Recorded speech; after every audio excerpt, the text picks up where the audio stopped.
இப்ப நாங்க பங்காளிகளா தானே இருந்தோம். நாங்க பங்காளிகள் தான். பங்காளிகளுக்கு இடையில சண்டை வரல. இப்ப திரும்ப சேர்ந்துட்டோம் அப்படின்னு சொல்றீங்க. ஆனா அந்த அ ஒரு அமமுக தொடங்குறதுக்கு ஒரு பங்காளி சண்டை தான் காரணம். அந்த பங்காளி சண்டைக்கு என்ன காரணம்? ஏன் அந்த பங்காளிகள் சண்டை வந்தது? இப்ப அது அ அதான் அந்த எங்களுக்கு பஞ்சாயத்த யாரு பண்ணாங்க? பஞ்சாயத்துலாம் பண்ணல.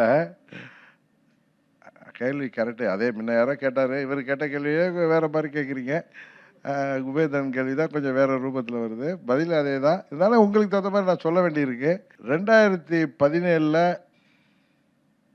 அண்ணன் ஓபிஎஸ் அவர்கள் அந்த தர்மயுத்தத்த தொடங்காம இருந்திருந்தாலே, அது எங்க சித்தி பெங்களூர் போனப்பயே அவர் மறுபடியும் முதல்வர் ஆயிருப்பாரு. அந்த பிரச்சனை முடிஞ்சிருக்கும். ஆனா அதுக்கப்புறம்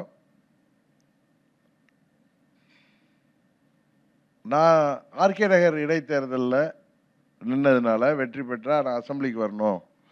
இவர் அசெம்பிளிக்கு வந்தா, அது நம்மளுக்கு நல்லதில்லைன்னு எங்க பங்காளிகள் சில பேர் நினைத்ததுனால, நான் நீக்கப்பட்டேன். அதுக்கப்புறம் நான் 6 மாசம் சரியா தான் இருந்தேன். திரும்பவும் ஓபிஎஸ் அவங்க சேர்ந்து ஆட்சி நடத்துனாங்க.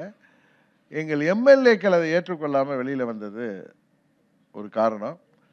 அவர்கள வந்து ஆட்சிய கவுக்கணுங்கிறத தாண்டி முதலமைச்சர மாத்தணுங்கிறது தான் அவங்களோட விருப்பமா இருந்து, அதுல அவங்க டிஸ்குவாலிஃபை ஆயி அப்படியே தொடர்ந்துச்சு.